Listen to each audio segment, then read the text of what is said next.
EST 2016. This is interviews, music reviews, opinions, and more. This is The Hodder Show.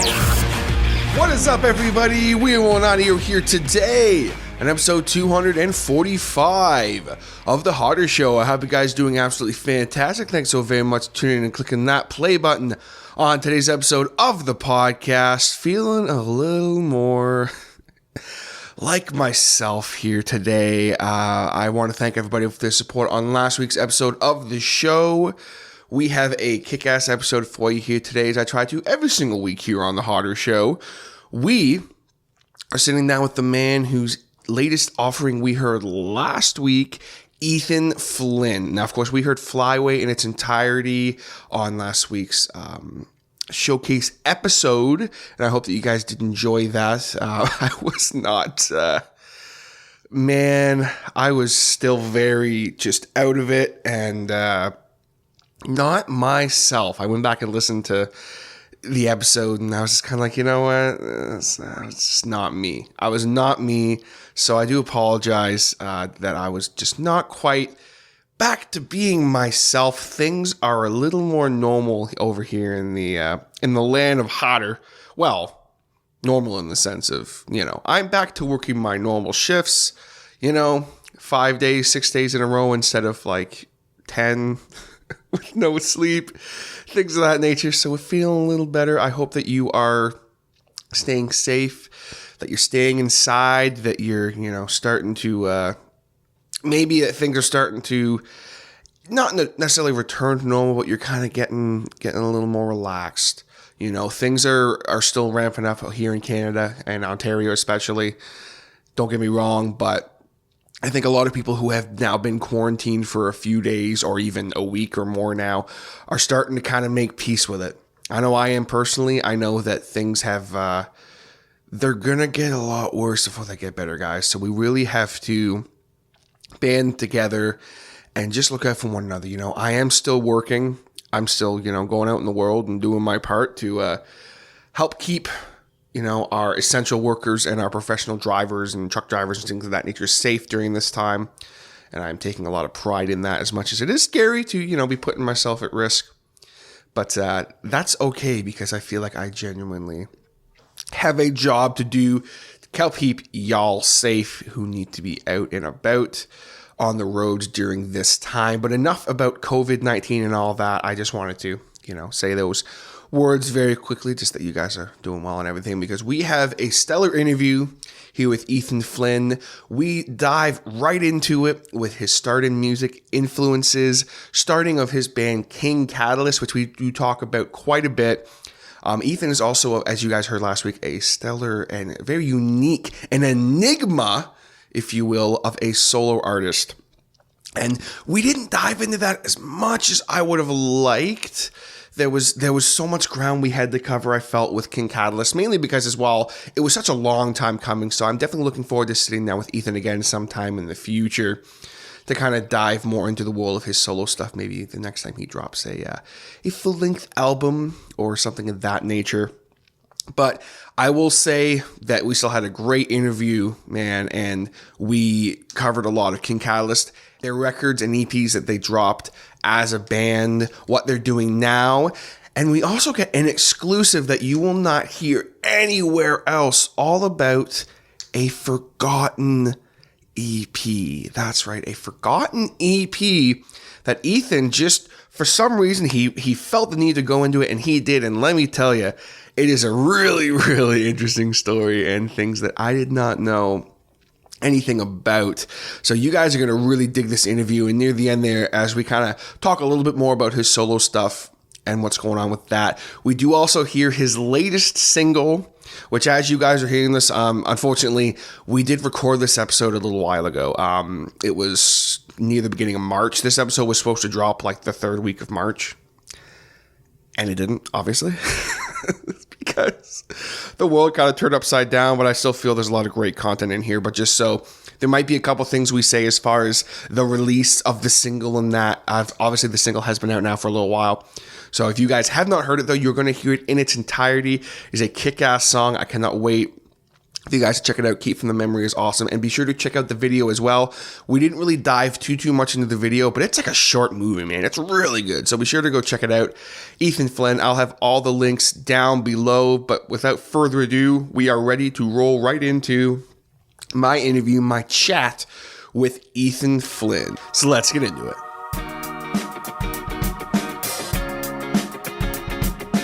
All right, guys. I say this a lot on the show. And this is literally has been the longest time in the making. And I'm very, very excited to have on the line right now my man, Mr. Ethan Flynn, best known as the vocalist and guitarist of King Catalyst. Also a very, very talented solo artist. Ethan, my man, how are you? I'm good. How are you today? I am fantastic. Very, very happy to finally be doing this pod with you. It's been just too damn long of a time coming, man. It has. We've been waiting for quite some time now, but yeah. I'm glad we can do it. Yeah, for sure. We've got a lot of ground to cover, and there's so much.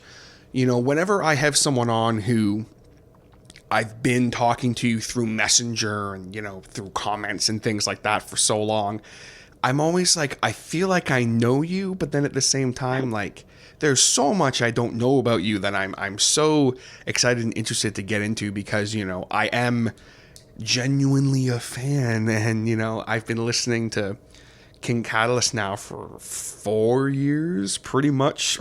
It's when I think that I don't even really remember how we got hooked up. I think that it was... That's true. I don't know. I want to say... But I could say the same thing. I've listened to so many Harder Show reviews, all the times you've done our albums. I feel like I know you, Oh, for sure. It's like, I want to say that it was like, it had to be around 2017, like mid to like early 2017. You guys had dropped Self-Accusations before in 2016. I think when you guys were still, I don't even think you were King Catalyst yet, if I'm not mistaken. Yeah, we did a name change at that time, like right after you put out the review. Oh, that's right. And we did a slight cover change, if you can tell. The cover on your review is a little bit. It's got like a black line out to the rose and the hand on the cover, and we took that out. Yeah, and then now when you if you guys go on Spotify right now and check out King Catalyst Self-Accusations, it's actually like a colored, a little bit more of an upgraded, nicer. Nicer I think design. It looks nicer now. That's why we changed it. Oh, for sure. It's basically like it looks kind of like the first one was like an outlining of a tattoo, and then the second one was like it shaded in nicely. Like they're both really nice, but it's yeah. I like that comparison. Yeah, every once in a while, man, I get a good. Still not as good as me comparing records to food, but anyway, we'll talk about that. But we've got a lot of ground to cover, man, and I do, of course, I want to dive headfirst into King Catalyst and stuff like that. We've got a brand new single to play that just came out a little while ago as we are recording this here, and also, of course, I want to start off talking about you personally. And kind of how did this whole crazy music journey start for you? Like, what got the ball rolling for you? What was the catalyst of you getting into music? Well, it's a long story. So, me and the boys in King Catalyst go far back, but far back to a time where we were all at a music school. And we came together in this school band that was put together through teachers and stuff, just because we all wanted to play music individually, like all of us as children. So I knew what I wanted to do, they knew what they wanted to do, and there was a lot of member changes through the years. And I always loved playing guitar and doing things with music. I was a Beatles fan very early on, like from the age of 5. So I was like, that's what I want to do. And that's what started all this, For sure. So when you were in that music school, was it you were just learning your instrument, or was it literally like a school where you were learning, all the ins and outs of the business, or what was that kind of about? It was both. See, my origin story is really the origin story of King Catalyst too, so I'll just kind of tell it like that. When I was like 8, we started playing cover songs that the teachers taught us in this band at the music school, right? Mm-hmm. And it was a bunch of like Michael Jackson, the Beatles, whatever, you know. And we would go and play shows. They'd get us at Dave and Buster's, stuff like that. And we just kept going until 2016, when we had Mike, Nigel, and Ryan, who got together, and we said, instead of playing covers, why don't we write our own songs? You know. So then we stopped going to the music school. We were still at the beginning of 2016. We had stayed up that long at the music school, and then we finished in early 2016, and by September we had finished the EP, and October we put it out, and that was the first time any of us wrote our own original songs. Like, I had never even done anything before that, and then ever since then I've been trying to improve. Well, I mean, that's a pretty good freaking first outing, man. The fact that Self Accusations was that the first offering. Like, I mean, you obviously going from, you know, playing covers to writing original stuff is always a transition. Some people make it and some people don't. I mean, there are lots of guys I know that are, well, guys and girls that are super talented and they are just badass musicians, but they don't write. They don't have that. I mean, one guy in particular I know, he's one of the best musicians I know, but cannot write a lick. And he just decided that, you know what, instead of sitting here and trying to, you know, write songs and then not be happy with them or them just not be any good, I'm just going to stick with playing my covers and playing in bars and stuff like that. And, you know, he's happy doing that, and that's awesome. So, you know, it's good for him, but it's always interesting when people make that jump. And how, I mean, most people, the first stuff you write, it's like, you know, you don't want anyone to see it. It's like, no, this is not worth. I mean, different people are good at different things, and that's how it should be, you know. But even Self Accusations, you know, I'm glad people like it, but the lyrics weren't really about anything. It was kind of on the spur most of the time. Even I don't like it so much now, listening back to it, because I can tell like how I would write a song now compared to then, you know? Mm-hmm. Well, I mean, I think it's safe to say you've matured so much as a songwriter to the point where, you know, I hope so. Oh, yeah. I mean, hey, I'll say it, that I think that you've matured as a songwriter. I mean, and we'll dive more into it a little later, but like even just looking from Self Accusations to Momentum, it's like, holy crap. It's like a whole different ball game. Yeah. As far as your writing style and, you know, the music and all of that. And then, you know, obviously with your solo stuff, which we're going to get into, you know, there's so much different influences in there and writing styles. And it always interests me because the one song in particular that it was the first one I heard of your solo stuff, and there's lots of great stuff on there. And you guys, as you know, as you guys are listening to this, you heard my full showcase or review of Fly Away, which is the latest EP that he dropped. That I did a full showcase on, so you guys kind of got a little bit more of a taste of Ethan's solo stuff. One song on there in particular that I wanted to talk about before I ask a little bit about influences and stuff is Hope. Because let me tell you, when I first heard Hope, I don't know what it is about that song, but the second I heard it, I was like, okay, this sounds like it could be like it sounds like it's from today, but if it was in like Greece or something, I wouldn't be surprised either. And that's like, and I say that with the utmost respect, because I think it's such a, you know, and don't get me wrong, all the other stuff is great, but for me, I mean, you guys heard me talk about how much I like Hope on my review. Like, for whatever reason, that song just struck a chord with me, and even going from that to, you know, your writing on Self Accusations, I think it's completely polar opposite and so mature, I guess is what I'm saying. I'm glad you like it so much, though. It's one of my favorites as well. It's a song that came out of a story that happened in my life, 100% true. Like, I didn't make up any of it, whereas, like, stuff like Terra on Self-Accusations is 100% just made up, you know? Yeah, you're writing words on a piece of paper that's kind of a story that, you know, is... If you ever see the lyrics to that song, it's hilarious. It's like flowing underground, something about flowers, you know, it's just something about flowers. I just picture you like sitting there. Okay, I gotta write these lyrics. All right, underground flowers. All right, cool. We're done. Yeah.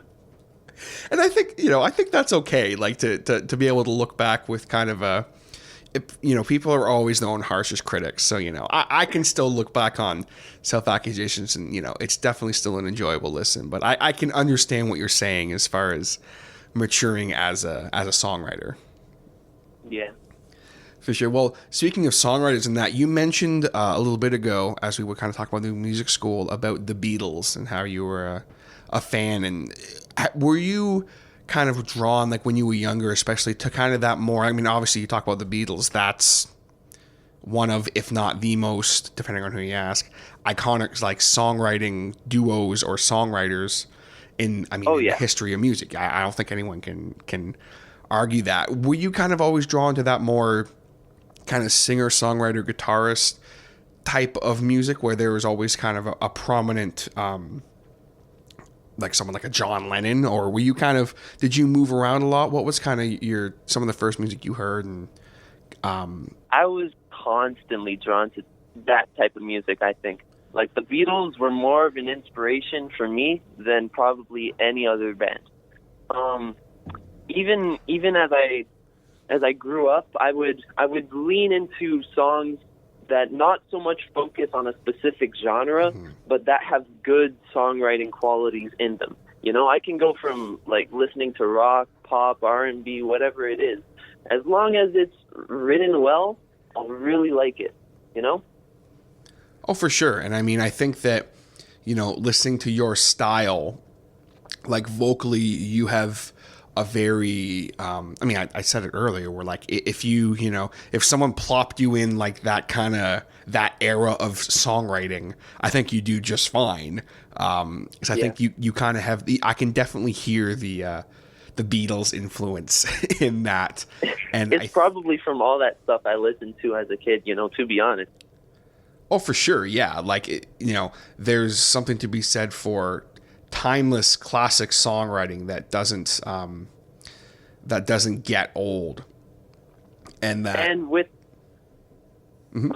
Hope, I found that kind of like sweeter side that I hadn't tapped into much before, because, you know, Self-Accusations, all that King Catalyst stuff, it's very heavy, not so much. It was melodic, but it's not super melodic, not super sweet. And I really like stuff like the Beach Boys and Weezer. Yes. And kind of listening back to stuff like that helped inspire that kind of new sound that started with Hope and ended up with the Flyaway EP. You know? Yeah, like that whole EP is very that's actually a perfect description of it. It's very like happy in the sense of like it's kind of that softer side.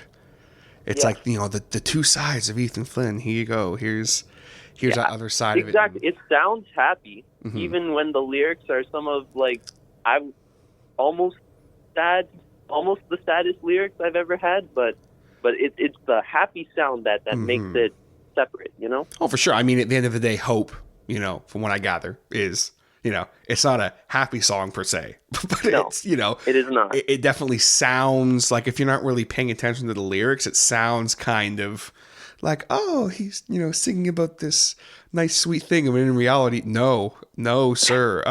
Especially when it's called Hope. Hope is a positive thing, you know? It's completely fooling you. Yeah, well, I think what was so interesting about it that drew me to it was when, you know, like obviously, you know, I was following you and stuff, and I think you had announced you were going to drop, because what was the first solo single you dropped? Was it Hope? For some reason it wasn't Hope. Okay, I don't know. For some reason, I was remembering it was Hope.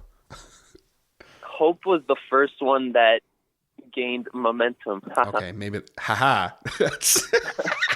But That's great. It was Pink Rose in 2017. Okay, yes. Okay. I didn't promote it much, I didn't even post about it really, which is why it kind of took a while for my solo stuff to get more serious. At that time, I was more serious about King Catalyst anyways, you know. I would post more about King Catalyst shows than I ever did about my own solo stuff. By the time I wanted to post Hope, I knew I had something that I really wanted to get out there for people to see, you know? Oh, for sure. And I mean, hey, it worked because that was what I saw. I was like, oh, like I think it was the graphic of it too that I saw, and I was like, it's kind of colorful, but then like it was like a picture of a woman crying, I think, if I'm not mistaken, or I'm remembering, that's it. And I was like, oh, like what's this? And you know, like even like a minute in, I'm like, yo, like what is? I equate it to the first feeling I had when I heard, and I know you know who this guy is because you played a show opening for them. When I first heard Danny Warsnop from Ask Alexandria's newest solo record. I don't know if you've heard it much. I'm drawing a blank on the name of it now, but it's like not even remotely what you'd think it would be. It's like, you know. No, yeah. I have heard it. I really like his I do album. too, yeah. I can't remember. I'm just drawing a blank on the, I think it's called Best in Habit, I think. When we played that show with him, he played a bunch of songs that were not even out yet that are on this album. And I remember listening to it going, this is so much different than the band. I really like this stuff. And it's cool. And we got to talk to him after, which he was super cool guy. Yeah. I want to believe. Because like there's, you know, you always hear stuff like, oh, he's a dick and blah, blah, blah. It's like, man, you want to believe that anyone who has that much talent has to be a good person. Like I need them to be a good person, you know? No, he was so cool. He was the nicest guy. Well, you heard it here first, folks. Danny Warsnop is a nice guy, so there you go. He took our album. He didn't even say, "Oh, I probably won't listen to it." He said, "You know, I'm going to. Here, thank you." Well, that's badass. And that was, you guys played, you know, we'll just talk about now since we're on the topic. You guys played, it was 2018, you played an acoustic show as with King Catalyst, correct? It was, it wasn't full band though, right? It was just, because you guys did drop the album of it late last year. Yeah. It was everyone but our drummer. Okay. Because I wanted to, I was remembering that there was bass in it, so I was like, was it everybody, or I just was drawing a blank on it. Yeah, we would have had the full band there. Our drummer was busy. It wasn't like, oh, we could only do acoustic, we can't have any drumming. We would have had him, but he was busy. Okay. But you ended up, you know, I mean, it ended up being a great set, and you guys ended up recording the whole thing, and you released it, and you know, you covered, you played my favorite King Catalyst song acoustically, and it just won my heart. So I was. Which one? That was House of Cards, sir, is without a doubt. I don't know. I can't really tell you why. I just, for some reason, everything about that song, the guitar, kind of the groove, your vocal delivery on it is just like, hits all the right buttons for me. I agree 100%. That's my favorite song that we made. Oh, really? That's funny, man. I remember when I did the that it was a great idea at the time. You know, there's moments here on the Hotter Show, folks. We're going to segue for a second here.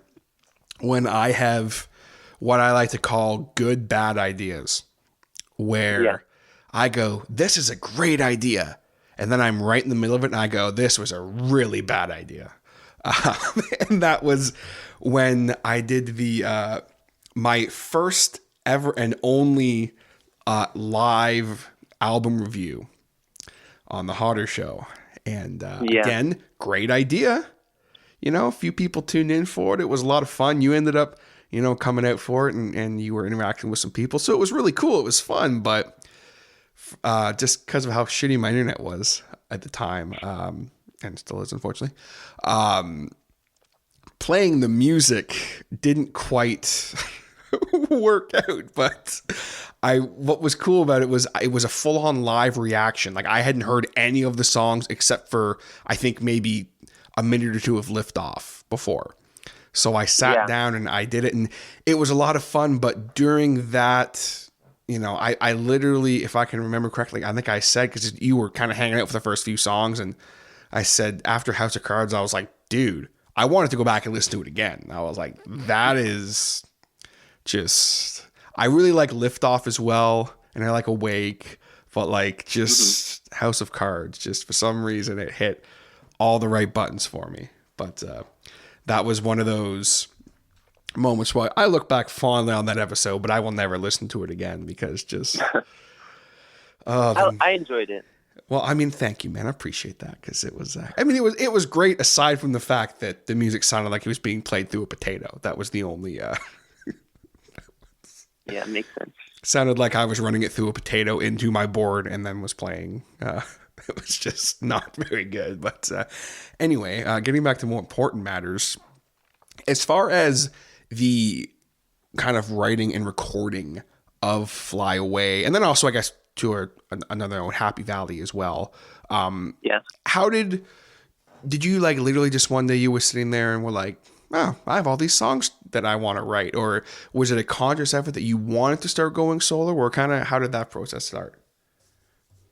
Well, what happened is I need to have the best of both worlds in my life a lot of the time, which means when King Catalyst was doing heavy music all the time and we wouldn't make any slow songs, I said, why don't I just record the slow songs that I wrote by myself? You know, so that's how I started off with Pink Rose in 2017 and the singles that have followed since then. But for Happy Valley, it was just a collection of songs that I had finished up to that point that just didn't have a place to go. So I put them all on a record, and you can listen to the collection of songs. There's some are from 2017, like Pink Rose, and some are from 2019, like Buzz Lightyear, which was also a single. And then on the Fly Away EP, it was more of all that sound that I had been making through 2019. So it wasn't a collection like Happy Valley was from different years and different songs like that. It was all of the songs that were in that kind of sweet style that Hope just is that in. vibe. Yeah, just that vibe. And all songs that I had done in 2019, because I think my producing had gotten better than it would have been for songs from 2018, 2017, you know? Oh, sure. Like, it's like anything, you know, as you're playing guitar longer, you get better. As you're singing more, you get better. So it's even just like production, but even so you, all of the solo stuff you've done, that's all been all self-produced? Yeah. That's I produced everything I've done. I've written everything I've done, but I've got some performers playing with me on the Fly Away EP. Okay. Yeah, I wasn't sure if you were doing everything on there or what, but that's cool. It's kind of almost like it has like a kind of a band vibe to it, but like not really. It still feels like if you were like, oh yeah, that was all me in my bedroom, I'd be like, cool, okay. It has that. It doesn't sound like that because it's very clean, and I mean, if you told me, hey, I did this in a studio, I'd be like, yeah, okay, like that, you know, that checks out, because it sounds just as good as, you know, any of the King Catalyst stuff or you know, anything else out there. But do you have like, obviously at this point, what's kind of your plan for the solo stuff? Like, are you know, gonna take a little break now? Like, is King Catalyst kind of getting ready to do more stuff, or what's going on with the solo stuff right now? Well, right now I'm actually recording another album, which is why I'm putting out a bunch of singles lately, and they kind of have the same design to them. And we've got Yes Pumpkin, Another Day with You, Keep from the Memory. These songs hopefully are going to be on this album that I'm making to surpass even the highs of Fly Away. I just want to keep getting better at doing what I'm doing and making songs that are just going to blow away people, you know? Well, that's awesome. So you're gonna call it Blow Away? You're gonna no, that's a bad joke. That's a good joke. I don't know if I should tell you the name because I'd be revealing it for the first time, but I do have a set in stone name for the album. Yeah, it's called Brrr. No. Well, There's one other thing I forgot to mention. I said I wrote everything, all my songs by myself, which is incorrect. I wrote all the songs on Happy Valley by myself. Okay. The songs on Fly Away are co-written with the people who also play on the songs on Fly Away. Oh, sure. Yeah. It's like it's Some of like them. some of them, and then obviously the stuff where it's just kind of more just you, obviously, is But that's cool though.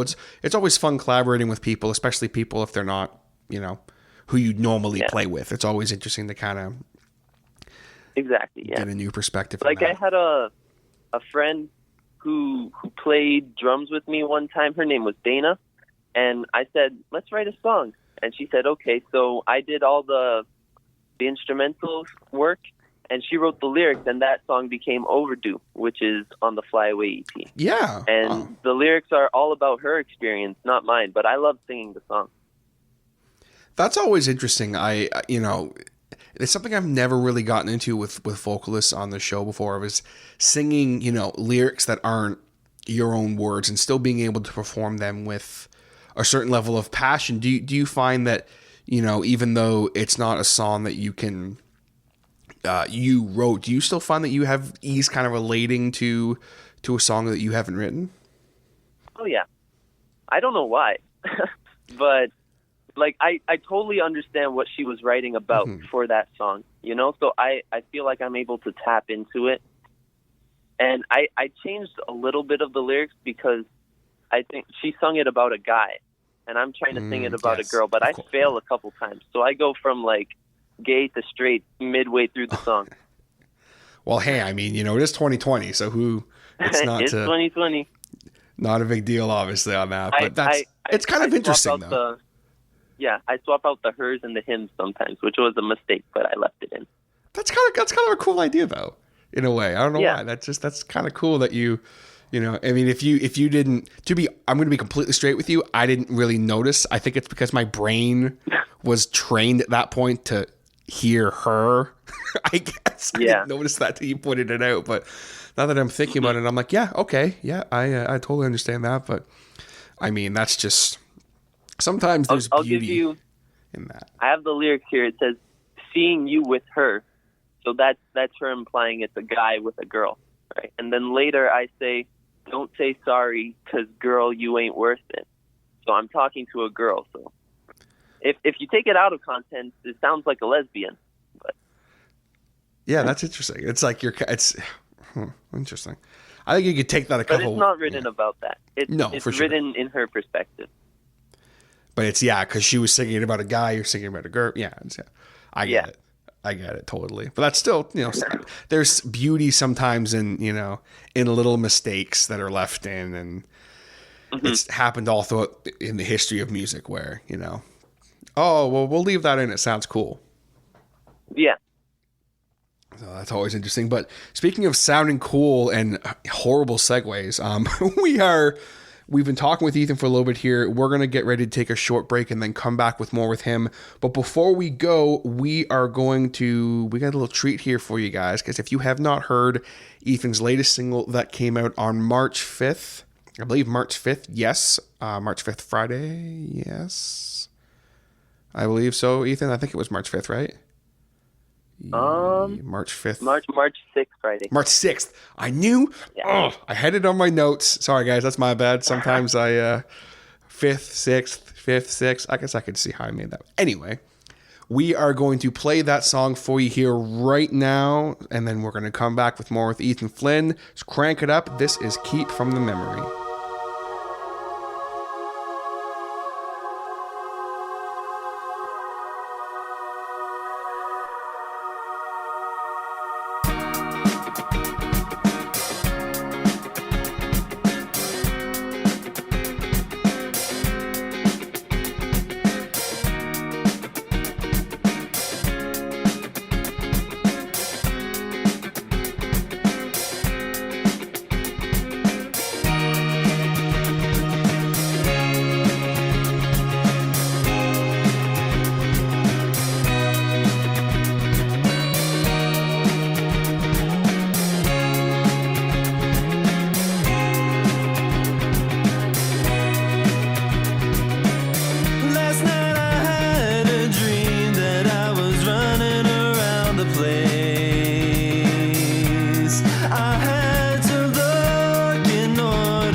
up in the ocean, line up with the motions, the motions. I've got to know I wouldn't find the pieces left behind. I had to move, I couldn't find the sound that speaks from your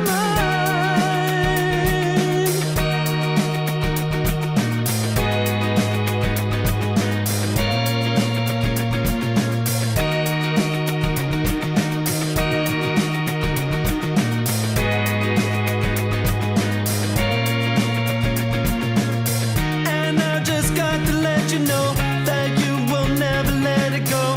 You won't forget about it now. I try to keep from the memory. I never thought about it now. You were so shocked, just let it out. You won't forget it anymore. You'll never keep from the memory. And I never realized I could see right through your eyes. You're taking me away. I try to keep from the memory. You won't see me no more. And I know this for sure. I won't be playing games. You try to keep from the memory. I've got to go. I couldn't find the one who snuck up from behind. He came too close. She was too kind. He took it straight from my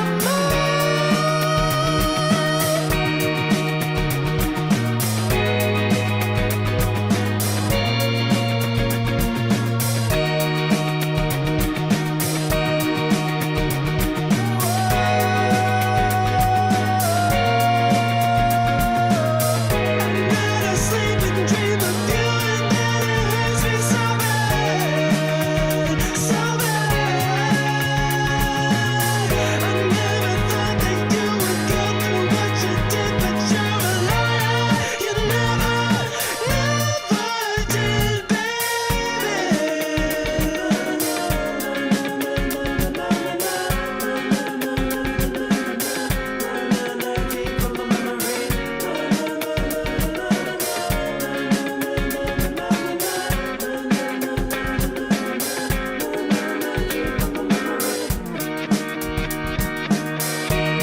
I've got to go. I couldn't find the lady who wins and twice. I heard abuse and yell from behind. Now no one can speak their mind. Never did, baby. Never did, baby. Never did, baby. Never did, baby.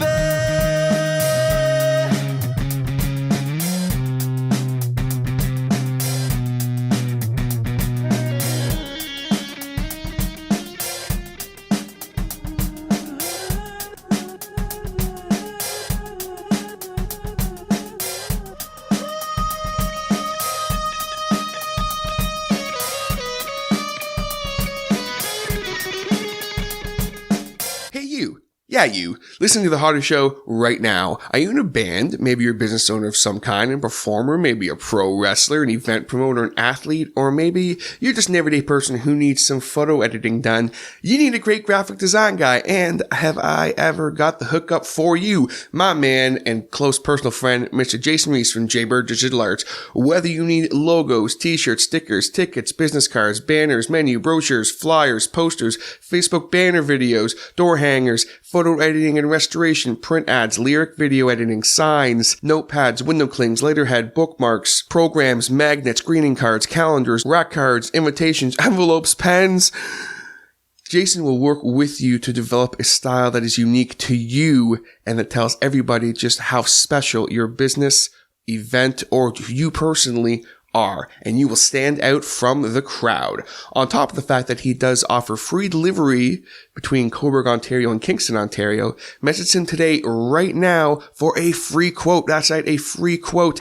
Tell him about your idea. You got something outside the box, he will make it happen with great rates and service. You cannot go wrong. I've used Jason literally for everything over the past 3.5 years, and I cannot say enough good things about the man himself and his work. So contact him today on the web at jaybirddigitalarts.com or on social media under jaybirddigitalarts. That's JAYBIRD digitalarts.com. You can also email him at jaybird.digital.arts@gmail.com. And always keep in mind that his business is successful when your business looks good. And now let's get back to the show. All right, so we're back here with Ethan Flynn of King Catalyst, as well as do a little solo work. And you guys just heard his latest single, "Keep from the Memory." Badass track, man. Walk me through that song. Kind of what's the give me the Cliff Notes version on that song. What's it all about, and how was the recording process and all that? So, that song was written in August 2019, and it was based off a chord progression that my friend and I were fiddling with, and I attempted some lyrics on the spot. Some I kept, some I left. I think "Keep from the Memory" was a line that I liked originally, so I based the lyrics off of that line. And at the end of the day, it became like a mystery song. And we recorded a music video for it, which may or may not be out already, depending on what time it is. But it's about a detective going to solve a murder mystery. So the lyrics are all about that. It's mostly fictional, but it's like telling a story instead of, it's not just making stuff up. There's a story planned in the song. Well, that's badass, because, the title itself, "Keep from the Memory," it's like, I hear that and I'm like, okay, what could that mean? And so that's kind of cool to hear that it's, there's a little bit of a story to it. It's not just like, oh, this sounds cool, let's let's throw it together. I'll tell you what the story is, because from seeing the music video, whoever will see it will probably understand. But if you haven't, the reason it's called "Keep from the Memory" is because the detective is investigating a case in which his loved one dies, and he tries to, it messes with the professionalism of his work during the case, so he tries to keep it from his memory, but he's not able to. It's like a traumatic event that he's trying to escape, but he can't. Damn. Well, there you go, guys. That's definitely some deep, heavy stuff. And I mean, that's cool though. That's cool that you can kind of still, like we had talked a little bit about earlier about how, you some of the early King Catalyst stuff, it was like, didn't really mean anything. It was just kind of like, we made the joke about the, underground flowers were done. But it's cool that you can still kind of go back and, still write a song that's just kind of like a cool story. And that is something that I think is kind of an underrated thing in this day and age too, where a lot of people, writing songs that are just like a cool story. Yeah, I don't do it often, which is funny, but I did it for this song, and I did it for "Help a Girl Out" on Happy Valley. There's that song. Well, that's freaking cool, man. I just love hearing people's processes as far as how they write, and do you find you're someone who you like to write, the music first, and then you write kind of the lyrics and the melody, or do you have like a normal process that you do, or? Oh yeah. I always do the music first. I don't think I've ever written a song where the lyrics or melody come first. I'm always playing around with chords, so I do that.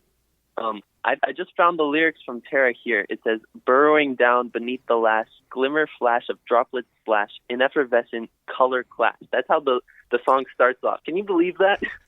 Some rhyme schemes, yo. An effervescent color clash. What does that mean? What is this? I don't know. That's a t-shirt though. I don't know. That's great though. I mean, I'm all for it sometimes when it comes to lyrics that don't really make sense. It's funny because that song's become like a cult song. You know, we never play it live, so we get people coming to our shows, and all they want is Terra. Really? They don't care about anything else.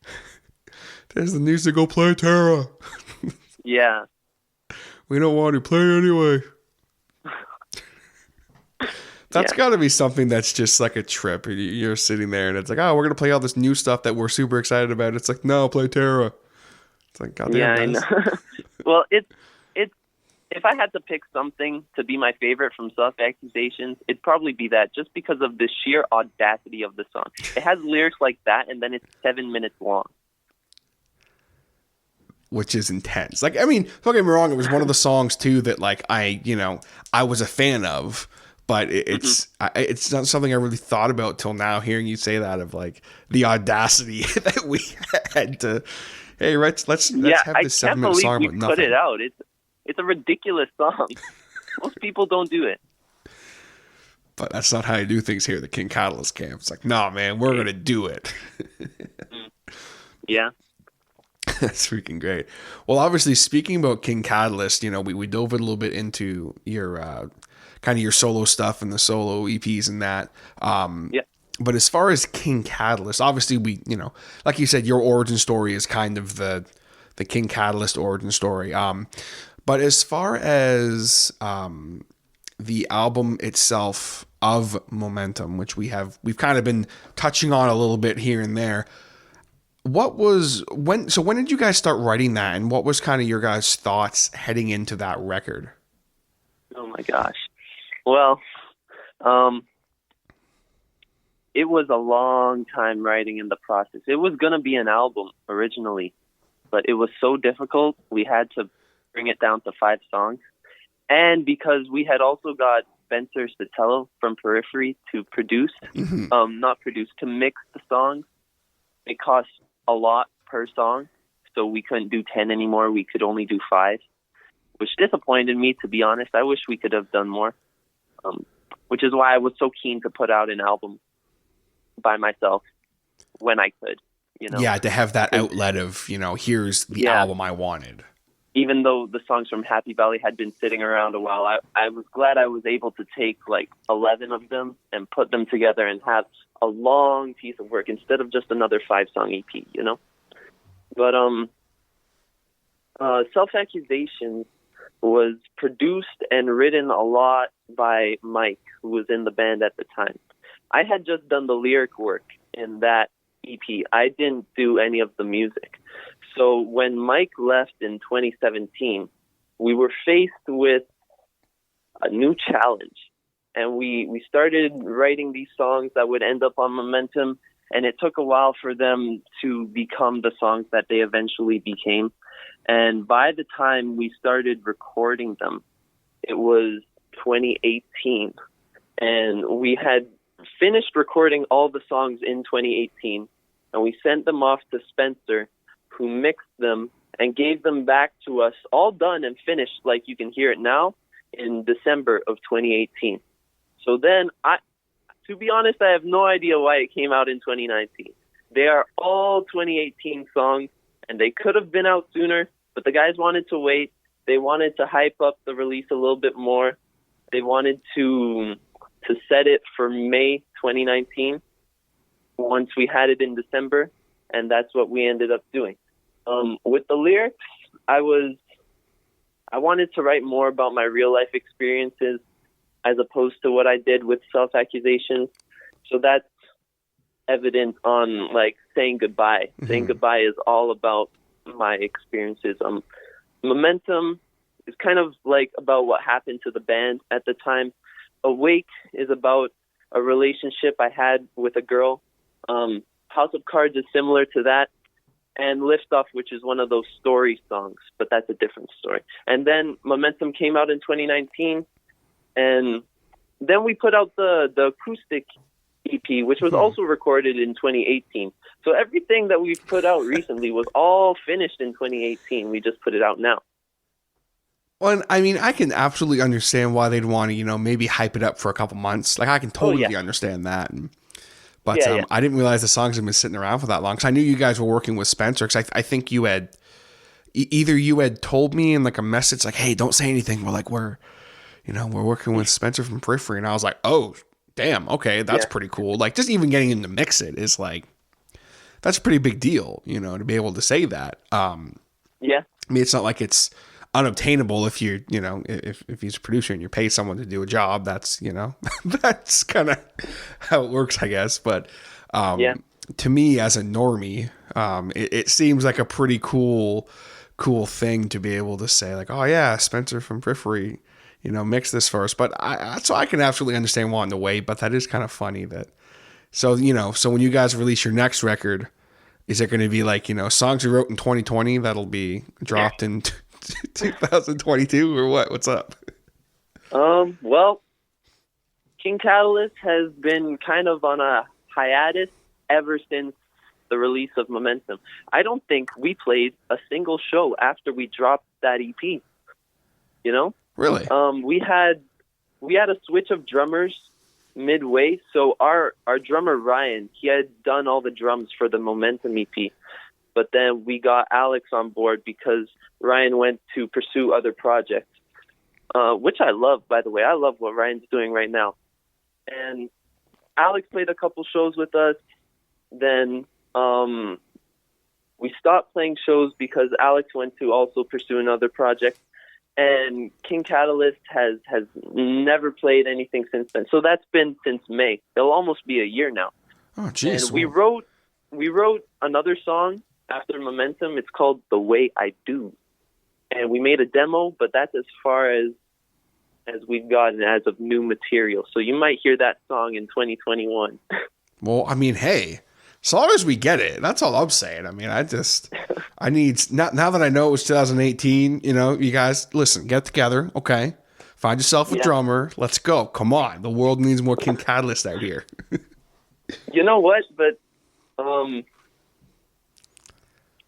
I know the guys love the music, so it's probably, after a while, it's probably just a matter of finding what's right and what's not. If we have good songs, then we'll do it.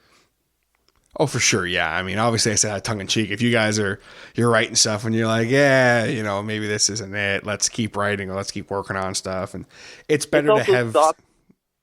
Yeah. Sorry, it's just say it's better to have something you can put out that you're really truly proud of, so that it's not like 2 years from now you'll be like, Mm-hmm. It's also stopped me from writing super slow songs, because when I was active in King Catalyst and we were doing really heavy songs all the time, I needed like a break. So I would go and make my solo songs like really slow and just the complete opposite. And now that I'm not doing that all the time, I can make more like upbeat, peppy songs without getting tired, So that's what I do. Well, and it's cool. Like, I mean, you're like such a dynamic songwriter that you can kind of, like, you can go back and forth. You can get into that mindset of, okay, it's time to write for King Catalyst. And I think there's a lot of correlation between, like, obviously listening to King Catalyst and then listening to your solo stuff. And you can tell, okay, this is, it's the same dude, but like, it's almost like there's a horrible comparison, but it's almost like like Corey Taylor, in the sense of like, okay, everyone knows that Corey Taylor sings for Stone Sour and he sings for Slipknot, and like his voices are, of course, Slipknot's full balls to the walls all the time. There's no real break, whereas Stone Sour is kind of a little more rock and roll ski, but it's you kind of have that vibe as far as like with King Catalyst. There's definitely some moments where you get some grit going on your voice, and there's a little bit more of a heaviness of a release, but then like it's still you. Yeah. Even like a song like Yes Pumpkin, which I did a couple months ago, I let out this really heavy scream midway through the song, and I would have never done that in my solo music before, but stuff in Momentum was hard to convince the guys. Like Awake is kind of slow at the beginning. It starts off pretty mellow. It picks up later, and we've got Jacob's massive solo near the end, but it wasn't what we did. And House of Cards was a little bit funky. It was like a change up. Mm-hmm. You know, that's what I like. I like doing new things. I knew we couldn't stick to the same old if we wanted to achieve something from Momentum. For sure, but it's even still like, I mean, House of Cards, like it's definitely, I always go back to that song because it's just, you know, like I said already, I love that song so much, but like, it's a song that, you know, it's groovy and it's funky and it's kind of, you know, it's different, but it's still like, I mean, it's a heavy riff, you know, that drives that whole song, but then it's got, you know, that super hooky chorus, and you can still tell it's King Catalyst. Exactly. Yeah. Like if you go back and listen to like a song like Red, for example, which is just, you know, that was my favorite song of Self-Accusations. There we go. I said it. I speak words sometimes, guys. And you can tell it's the same band, but it's just like, oh, okay, they're kind of trying something a little different. They're trying something a little groovy. You know what's really funny? We recorded another version of Red in 2017, which is so much better than the Self-Accusations version. It wasn't supposed to be for a release. It was just a demo, but I think it's better than the Self-Accusations version. Interesting. Well, you guys... That one and Trial and Error. Which that was another one, actually, that... That's interesting, man. We re-recorded, yeah. Man, the things that people don't hear sometimes are, you know, there's stories of, you know, records that were completed that people don't hear, and songs that are amazing and that could change the world, but, you know, no one can hear them. I didn't even tell you about Isolation. I completely forgot. Have you heard anything about that? I don't think so. Okay, so right after Self-Accusations, we were not going to wait 3 years to release another EP. That was never the plan. We wanted to put out something like super fast. We recorded, embarrassingly enough, a lot of things. Like we recorded a cover of a Chainsmokers song. We recorded... Oh, hang on. What song was it? Because I get down with the Chainsmokers. I'm not even ashamed. It was very popular in 2016. We did Closer.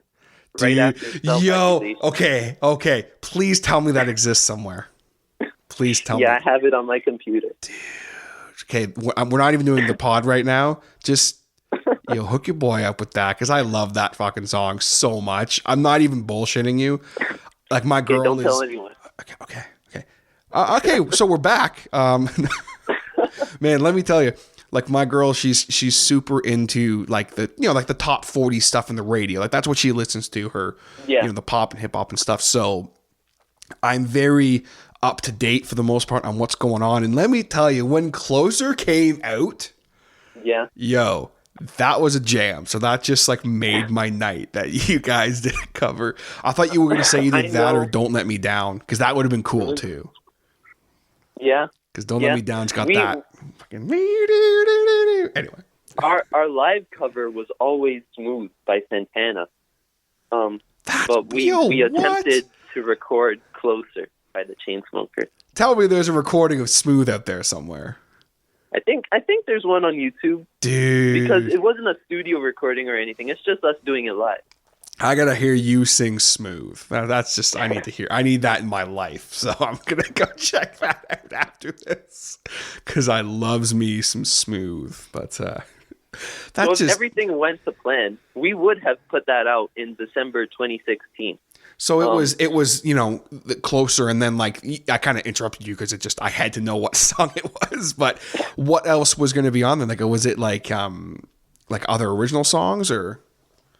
Yeah. So we had an album planned called Isolation, where it was going to be more of the same stuff from Self-Accusations, but improved, I think, in songwriting and producing. Mike was still doing most of the work in both areas, but there was the song Isolation, which had a lot of screaming in it, more than anything on Self-Accusations. Really? And there was the song Ever Be the Same, which we never put out the version we recorded, but we put out it on the acoustic EP. I wonder where that song came from. That night. Okay. Yeah, that's where that song came from. And that's when we demoed Red. For 2017, we demoed Trial and Error again. we had a lot of half-finished songs, like Head Trip was one of them. That's what it was called. We had a song called For Lack of Better Words, which we played live one time. I'm trying to think. We had a song called Upon Dreaming. We played that one a bunch of times too, but I could never get a good recording of my vocals. I don't know why. It just never came out. I think there are well. some songs that just, I guess if it's not meant to be, it's like you'll never be happy with it or whatever. I guess that's kind of the... Yeah.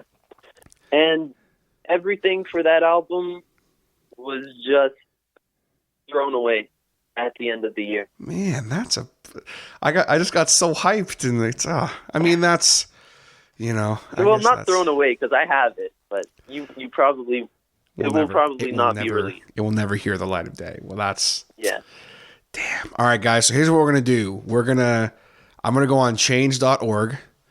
And what's that site? Yeah, change.org, I think. Yeah, something like that. And I'm gonna make a petition. I almost said partition. A petition. And we're gonna petition to have that released. The world needs it, man. Come on. It was the last thing we did also before our first member change after Self-Accusation. Because then Jacob came in, Mike left, and it changed the music significantly. Sure, yeah. Jacob is great with his solos and his riffs and everything, and it was just very different on the Isolation songs that we recorded.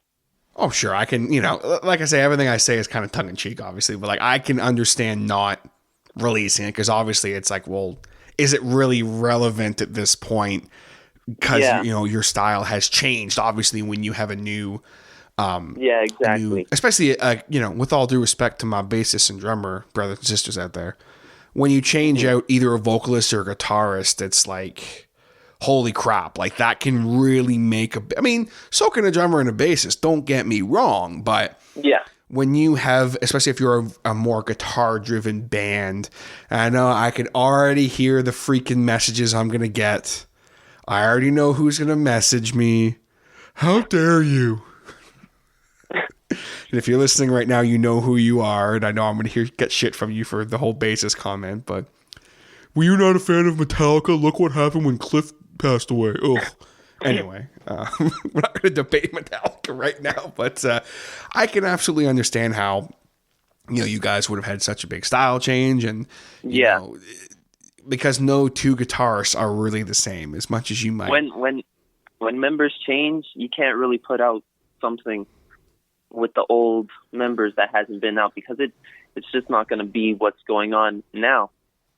Oh, for sure. That's what happens. Yeah, it's like when a band loses their vocalist and they put out a record with that vocalist, and I'm like, you know, not going to mention the name of the band, but like, band hit me up and we're like, hey man, we want to be on your show, and I'm like, sick, let's do it.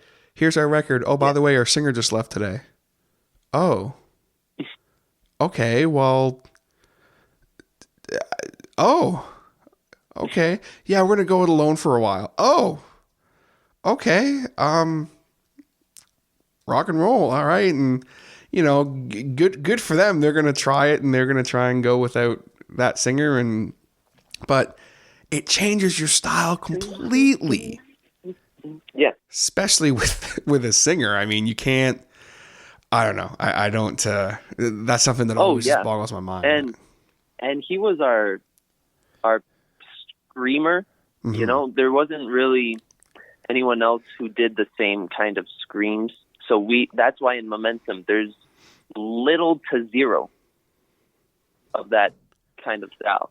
Sure, you still got the, you know, the yells happening where it's like not really a scream. I'll like yell and stuff, but it's not like the hardcore screaming, you know? Mm-hmm. Yeah, for sure. But I mean, it's still cool, and I mean, it's not like, you know, the members here was necessarily a bad thing or anything like that at all. It's just like, it's a different style.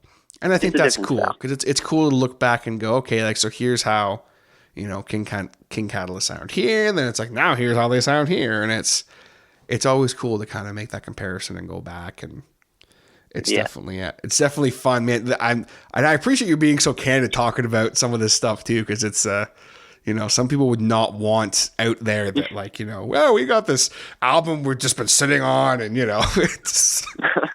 Yeah, that's another motivator for my solo stuff, because after all that frustration of recording so many songs and not putting them out, now I'm just in control of all the songs that I write and record, so I can finish everything without having to put things in the vault. I can put out as many things as I want. I can put out the album Happy Valley right before the EP Fly Away, and without any consequence. I don't have to wait in between.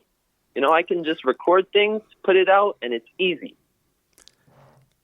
Exactly. So I've got a pitch for you here that I want to see happen, and this is just me pitching you on the show here. So yeah, since we will not see, you know, Isolation anytime, I think it would be very just badass if you just, you know, sit down one day and decide to record a solo cover of Closer. I think that would be just, you know, I think that'd be cool. I don't care that the song's like freaking 4 years old at this point. Holy shit. Yeah, we're 4 years too late. Guys, check it out. I just dropped a new cover of Closer by the Chainsmokers. It's like, And dude, we're like, ew. what? Yeah, see, I'm still stuck. Like, my whole thing is anytime there's just a banger song, like, I don't care how old it is. I'm just like, nah, it's still a banger. I don't even care. Man, I have my guilty pleasures. You know Maroon 5's first album? Oh, dude. I was just about to say that. How about Maroon 5's latest album? Like, oh my gosh. man. Well, I don't like that very much, but No, that first record, Songs About Jane Man, is like top 5 best pop records of all time. I don't even care. I love that album, man. Love it. So good. And I really like I don't remember the name of the album, but like it had like Wake Up Call on it and stuff. It was like, yeah, that was the next one. Yeah, they were like kind of sort of starting to get into the more like, oh, if we write songs that are pretentious bullshit, we'll make more money. Okay, cool, I get it, you know. And each album progressed more and more into that territory. Yeah. You know? And then what was the? Damn, I don't remember the album that had Payphone on it. Because I'm not gonna lie, there's some good moments on that record, but then Animals came out, and I was like, what the fuck is this? It's not.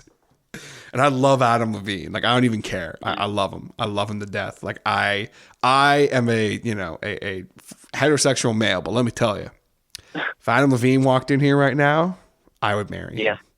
Sorry, babe, but it's a done You deal. ever heard of Kara's Flowers? I don't think I have. It's Maroon 5 before they were Maroon 5.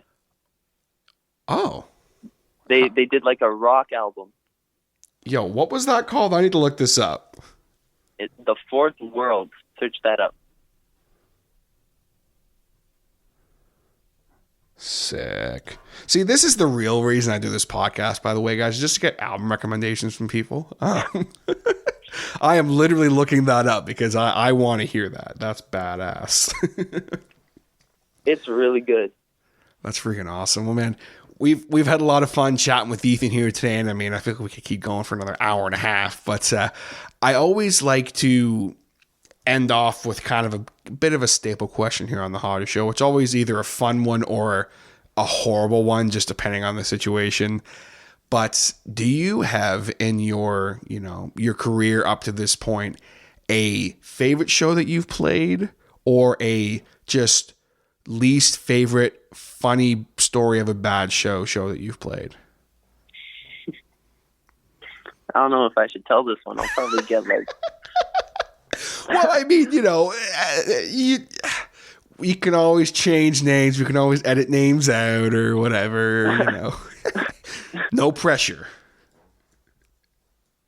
Well, I'll tell you, I really liked playing the Opera House. I played the Opera House, and then I saw Rex Orange County play the Opera House, and I was like, I'm standing in the spot he stood, and I really liked it. But as far as bad shows go, there was this one time we played Terra, and I thought for a second that was the story, and I was gonna be like, ooh. There was this one time we played Terra. It's That's it. it's bad enough, without the story. But it was kind of a spur of the moment type thing. So King Catalyst has played Terra twice. The second time, it wasn't on the set list. I just started playing it. Alex joined me, and it wasn't very good. That's what I can say. Alex we joined me, and then bad. that was it. Yeah, we finished the show, and then people came to us after like, that was a good show, but what was with that last song, man? And I was like, I don't even know how to play it. I don't know what I'm doing. I'm sorry. I wanted to play one more song for you guys, and I had to write it as I went. It's whatever. Yeah, that's how it is. Nothing and like. Then I think that was the last show we ever did. Oh jeez, It was that bad. Holy crap! I can say the last song that King Catalyst ever played live was Momentum. Was Terra as of this point. Jeez, and it was apparently so bad that no, it was so bad that we stopped playing for another year. So here's what you got to do when you guys make your comeback: start off playing Terra and play it fully the right way, and then then you'll lift the bad mojo. Make a heavy version of Hope. Yo, I want to hear you just like belting out and the heaviest guitars, but like the exact same chord progressions, just with heavy drums and some alternate universe type stuff where in the 50s they were making heavy music. Dude, please make that happen. Just for me. I just need to hear that. Just some fuzzy, distorted guitar bullshit of just like what they would have available in the 50s. Like, I don't even know what. Oh my god. They would probably because distortion didn't exist, right? So they would have to have done something funky. It was just fuzz. It was basically fuzz. It was just really fuzz, loud. Yeah, really loud, gained up fuzz pedals.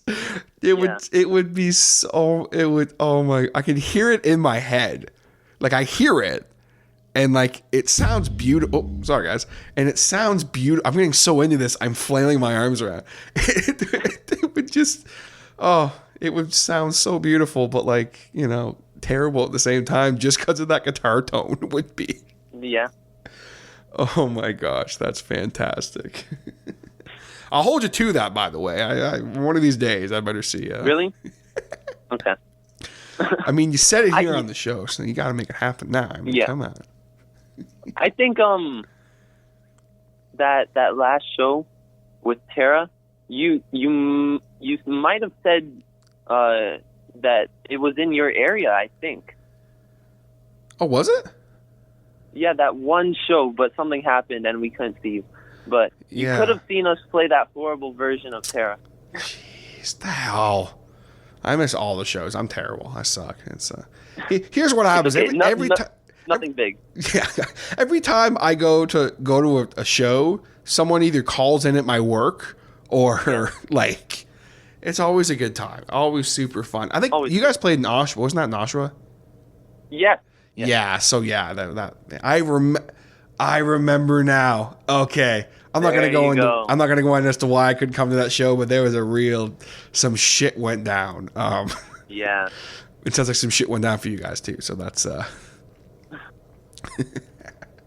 obviously I jest, but I'm hoping to see you guys kind of, make a little comeback and hopefully, make some more music. And all jokes about, heavy version of Hope aside and all that, I'm looking forward to, you guys hopefully sometime soon making a little comeback ski, and then also, anything else that you put out, man. It's been really fun finally getting to talk to you and have you on the show. Yeah. Anything heavy, I'll always have a little element in everything, like Yes Pumpkin, the bass is distorted. Mm-hmm. The guitar sounds clean, but the bass is all distorted. Overdue, my vocals are distorted. I'll always put distortion on something just for you, you know? I appreciate that, man. That's now that I know that's just for me, I'm so happy. Yeah, that distorted bass tone is like, I was like, oh, cool. I'm for it. I guess let me playing for you guys now. Holy shit, that's Yeah.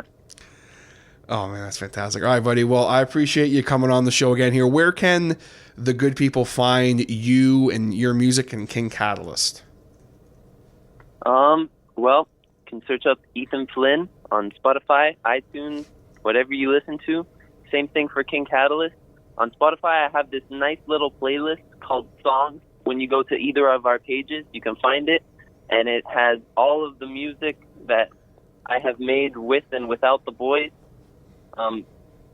Just all the stuff, and mixed together, and you can listen to that.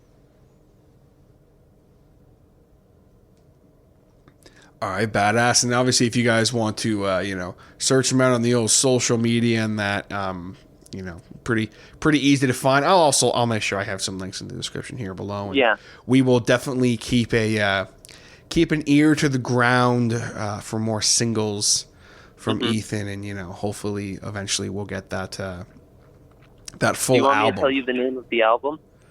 Oh, I mean, I'm not gonna push for that on the air. You can choose to air it or not. Well, when you word it like that, then I have to air it, because now people are gonna be like, "What the hell? I want to hear it." And I assure you, this one will come out unlike Momentum. Unlike Isolation. I keep saying Momentum. I know what you mean. Okay. Lay it on me, and then if you change your mind, I can edit it. Okay. The album is going to be called The Pumpkin Club. Okay. Pumpkin Club. Huh. I'm intrigued and interested. And that's all people are getting right now. They're getting the title. It's going to have a mix of both worlds. It's not going to be too light and sweet, but it's not going to be too heavy, like not King Catalyst style. I think it's going to be both. I think Yes Pumpkin is a good example of what to expect. All sides of Ethan Flynn happening. Yeah. I like it. Well, you heard it here first, folks. All the news sites will pick this up tomorrow morning as it's dropping. Ethan Flynn's new release coming out. What's it called? All that fun stuff. That'll be, man. So you can be sure that we're gonna do a full showcase of Pumpkin Club here on the show, because I'm very, very excited about that. That's badass. All right, awesome, man. Well, thank you so very much for your time. And again, everybody, be sure to drop a follow for Ethan, and we'll talk to you again soon, my man. Have a good one. Thank you, too. All right, gang, there you have it. My chat with Ethan Flynn of King Catalyst, also a solo artiste. Man, we got into some good stuff, some really good stuff, especially him talking about Desolation. Like, I wasn't expecting that. That was something that I had no idea about. I didn't know there was this like forgotten record that just, for one reason or another, just never really panned out. And things like that happen sometimes. You'll have songs or an EP or a record that you'll have, and it just, sometimes it doesn't work out, and I think it'd be cool maybe one day to hear it. I don't know. I said that to Ethan, I was like, man, come on, man. Let's hear it. Let's check it out. But either way, you can bet your bottom dollar Ethan's going to be dropping probably a lot of music this year, especially with all this quarantine time. I can assure you that he's probably working on some stuff as we speak. But either way, I want to thank you guys again for tuning in to this episode. Be sure to check Ethan out on all the social medias. I will have the links down below to his Bandcamp as well as his social medias. So, give him a follow, give him support. He's a nice guy, good guy, and he's a very, very talented enigma of a musician who definitely deserves your support. And in this time, it is very important to make sure we are supporting everyone in the arts. Because right now, as I'm sure you will agree with me, arts right now are the one thing getting everybody through this. I mean, as we speak, even on a whole different standpoint, WrestleMania just happened this past weekend. And it was a very unique WrestleMania. To any of my wrestling fans out there, I thoroughly enjoyed the hell out of it. I thought it was a lot of fun. It kept me, interested and glued to the seat pretty much for both nights. So it was a lot of fun. I really enjoyed it, and I'm really enjoying checking out a lot of new music that's been coming out and checking out a lot of, my boys in the Crease world have been dropping a lot of cool stuff. They've got a new single coming out next week, I believe, as you guys are hearing this. Next week or this week, actually. No, next week. I believe it's the 10th. So actually this week, the 10th, is when you will be hearing that single. And also, I want to give a shout out to Words Like Wildfire, who have a brand new single coming out April 15th.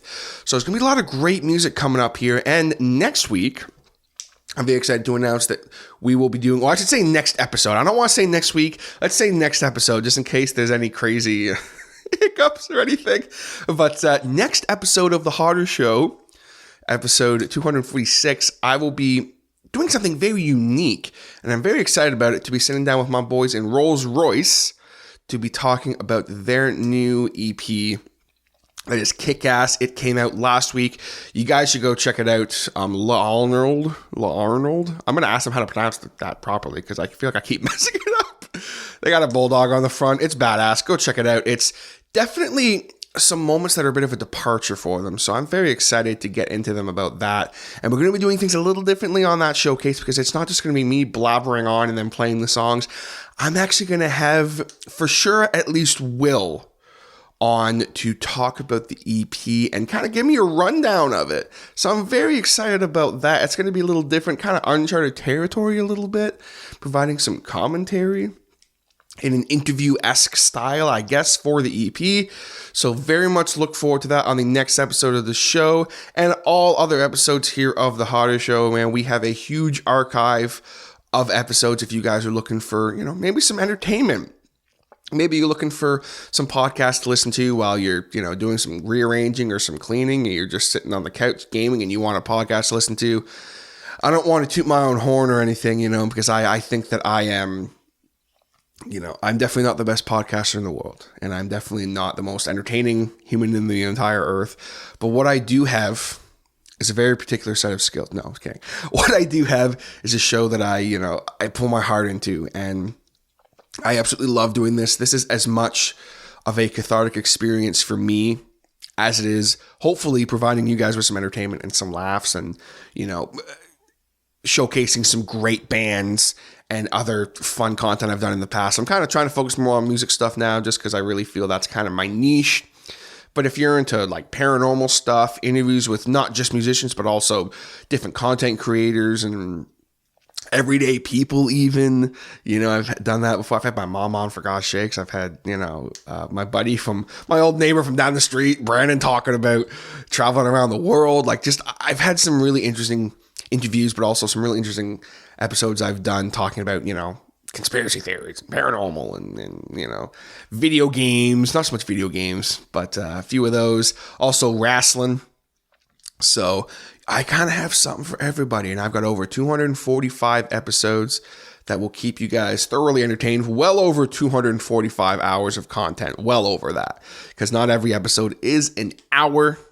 Sometimes I ramble on aim to like this in the outro to make it like an hour and a half. But I just want to throw it out there, that we do have quite a bit of content over here at the Harder Show Camp, as well as some other great content out there in the world. You don't have to just listen to podcasts by famous people and, watch YouTubers who are famous. Check out some of your local people. Check out some of the small YouTubers and some of the indie podcasts out there. There's a lot of great content that deserves to be bigger, that just for whatever reason isn't. I personally am of the belief that a lot of indie podcasters and a lot of small YouTubers out there are just as talented and just as good as any of the bigger people. It's just, for whatever reason, they've never been able to make that next step, whether it's, financially, they can't put the money into the equipment or the time, that is a lot of it. So just wanted to throw that out there for all y'all looking for some entertainment. If you're trapped at home, be strong, guys. Hopefully we do not have too much longer of this, but the reality is, if things keep going the way they are, we're probably looking at least until July. that we're going to be kind of stuck at home, social distancing and all that. And that's hard for you, boy, because I'm a very social person. I like to give hugs and stuff, and it's hard. It's hard for everybody, but, we're all band together, keep connected through Skype and Zoom and Facebook Messenger and all that and FaceTime. That's one thing I say, as much as it is important to text people on Snapchat and stuff, get on FaceTime, get on webcam, whatever. See the people face to face, talk to your friends. It is such an important thing right now to make sure that we are doing and stay healthy. And if you have the desire in this time of need to, help your boy out a little bit, it would be appreciated. Check out my Patreon. I'm not going to ramble on about it or anything, but check out my Patreon, patreon.com/The Hotter Show. I got some unique content there that you will not find anywhere else. Should be getting going now this month on some more bonus content. And I'm going to try this month to have some extra content for you guys for free on The Hotter Show, not just Patreon stuff, aside from my regular episodes. I'm going to try and get some things going. I got a lot going on right now as far as for the podcast stuff. One thing is kind of a bit of a surprise I'm working on. Something from my past that might be coming back in for a special one-off about gaming. That's all I'm going to say. Let's just say I'm very excited about it. And I think that's about all I've got. I want to thank you guys again so much for tuning in. Be sure to hit that subscribe button, leave a follow, leave a rating if you so choose. Again, be sure to check out Ethan wherever you find your music or on the social media.